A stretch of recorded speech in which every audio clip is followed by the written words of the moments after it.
Ay, magandang araw po sa ating lahat. Yan, shout out po sa Team Kalingap, kay Kuya Bal, kay Ate Edna, kay Kalingap Rob. Yan, shout out din kay Ate Mina, kay Reggie, yan. Reggie Git Wilson. Ngayong araw na to mga kapatid, no? Gawa tayo ng reaction kay Ruel of Malalag. Ito yung pang 17 na episode sa bahay ni Erica. Yan. May kakaiba lang kasi dito, no? Ang nakita ako no, habang pinanood ko, talagang sabi ko, uy, kakaiba ito kasi mayroon tayong napansin, no? Kung papaano talaga pinangunahan at in-inspect ni Ruel yung bahay. Oo. At syempre, ayan, oh, makita niyo po mga kapatid, mga kalingap, itong pagpunta nila sa bahay kasama si Richelle. Ayan. So ito po, panoorin natin. Happy birthday. Lagi dyan. Lagi siya yung bagan saan Oo. pupunta. Yung maganyan-ganyan yung pa. Yung paa? Ay pa. Kamay. Kamay. Ang ganda lang ng buhay. Stiga na. Stig.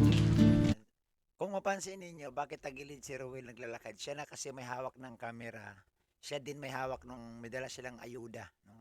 Kaya nahirapan yata si Ruel habang siya naglalakad. Mabuti na lang, kasama niya si Rachel. Hirap kaya no, nakakahawak kayang camera, nakaganon ka oh. Tapos tagilid ka dahil nga may dalang ayuda. Siguro ito yung time na wala yung mga staff ni Ruel, baka nagsipagbakasyon. Kasi ang alam natin, umuwi sila. Ayan.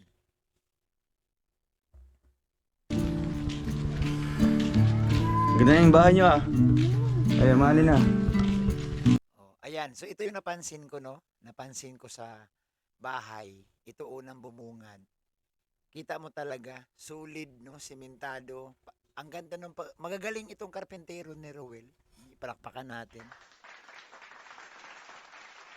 Palakpakan natin. Magaganda yung nakuha ni Ruel na karpentero kasi mukhang mahusay. Makita mo naman doon sa kinalabasan ng paggawa ng bahay.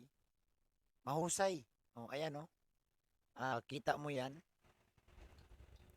Ang ganda lalo sa mga bintana, oh, may sliding door na, sliding door na siya. Maganda at talagang mas lalong lumaki, no? Itong bahay ni Erica at napakaswerte ni Erica talaga, sobra dahil siya ang naging beneficiary ni Ruel. Pero yan, siyempre pasalamatan din natin, no, yung nakadiskubre sa kanya, no, walang iba kundi si Marius Vlog. Sana masuportahan nyo rin si Marius Vlog. Nilapit niya lang ito kay Ruel of Malalag dahil siyempre wala man siya kakayahan. At yun nga, nakita ni Ruel at napanood ng mga viewers, ang dami pong tumulong. Bumuhos ang tulong para kay Erica. Kaya napakaswerte niya. Kaya ito, sundan pa po natin. Ganda oh. Ay, okay na kuya. PCR. Siya, di ba ang kulang, bitin yung tubo. Kulang po itong PVC. Hindi mo kahit sila, kami wari Mga ilang po. Maliksi naman po yan, kaya sila gano'n. Hindi na kulang. Bitin pala ito, no? Kulang pala. So, ayan mga kalim, kasi ito po yung Amidoro. Ganda lumaki ba? Yung lababo po ito. Oo, ito. Isang ganyan pa ganito doon. Isang laro na pwede yan. Kasi pa naman yung simento. Kasi Ano ako to dito? Lababo ba? Ay, di alis na dito. Saan? Oo, alis ito dito. Para nasa labas yun. So itong lababo na ito, aalisin na yata itong luma, no? Kasi gumawa sila ng panibagong lababo kung saan maganda at para naman siguro lumaki din yung espasyo sa loob. Mas minabuti ni Ruel na ilipat yung lababo. Ito puro na lang sala, tsaka dito yung kainan. So mawala na to, yung dating mga lababo nila, magiging sala na yan, inilipat sa kabilang side. Kaya luluwag ang bahay ni Erica. Kaya dito kasi mga kapatid, talagang gusto rin talaga ni Ruel na mapaganda. Maging, siyempre sa dami may mga kapatid si Erica, no? Gusto ni Ruel na maluwag yung bahay. Kaya magaling si Ruel mag-design din. Sa bagay kasi ang dami niya ng pabahay. Alam niya na kung saan mapapaganda at luluwag ang bahay. Dining table.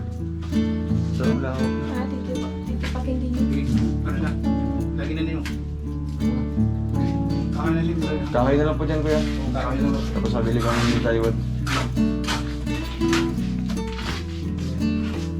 May bago pa po yan, dear.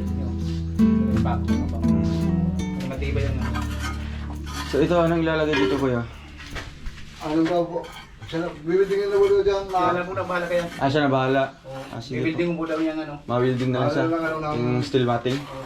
Pwede. Diyan pantakip. Oo. Para mahangin din.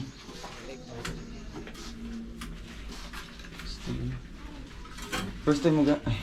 Ay, pailang ano mo punta dito? Ngayon ko lang ito nakita ulit. No? At si Rachel, pati na masaya din si Rachel na nakakapunta sa mga beneficiary ni Ruel. Isa na rin yan sa mga paraan para mahasa din siya. Balang araw, baka magpapabahay din siya.